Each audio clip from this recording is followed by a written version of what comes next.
Shalom, saudara yang terkasih di dalam nama Yesus Kristus. Kita mulai ibadah kita pada hari ini. Kita bernyanyi.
Firman Tuhan untuk kita pada hari ini dari kitab Yehezkiel 36 ayat 27. Rohku akan kuberikan diam di dalam batinmu, dan aku akan membuat kamu hidup menurut segala ketetapanku, dan tetap berpegang pada peraturan-peraturanku dan melakukannya.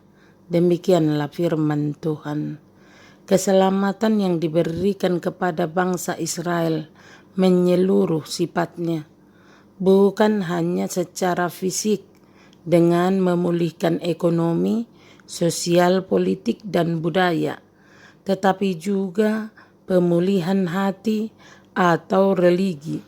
Tanpa pemulihan dari dalam, pemulihan dari luar akan segera sirna kembali. Ini berarti ketetapan dan kemampuan menuruti kehendak Allah pun merupakan suatu anugerah. Bangsa Israel harus merasa malu akan dosa mereka dan bersyukur pada Tuhan yang tidak pernah melalaikan perjanjiannya. Pembaharuan batin bukan pekerjaan manusia, tetapi semata-mata kasih karunia Allah. Kita bersyukur kepada Yesus, darahnya yang tercurah dan mengalir telah membersihkan hati kita yang kotor oleh dosa, mengubah hati kita menjadi lembut dan membenci dosa. Pengudusan dari Tuhan Yesus berlaku satu kali untuk selama-lamanya.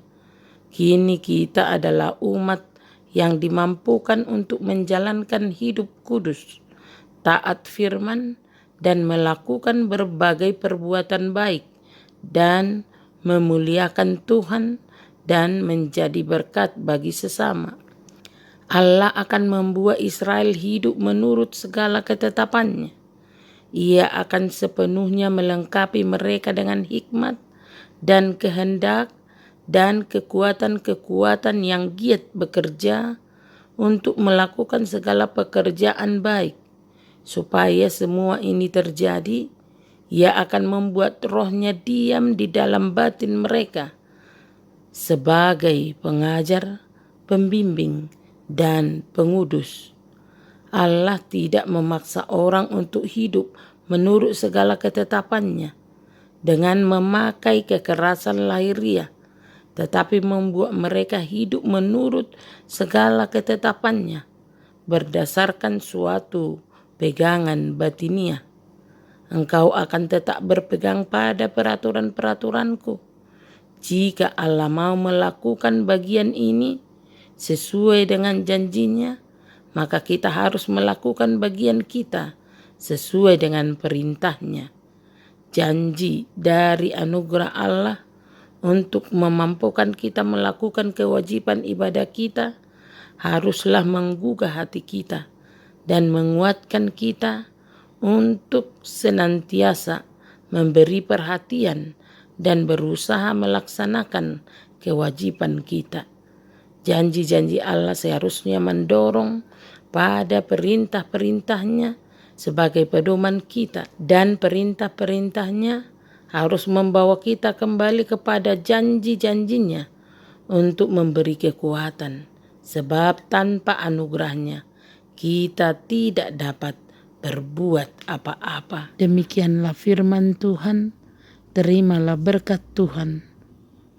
Kasih karunia dan damai sejahtera dari Allah Bapa kita dan dari Tuhan Yesus Kristus menyertai saudara sekalian. Amin. Selamat beraktivitas. Salam sehat selalu.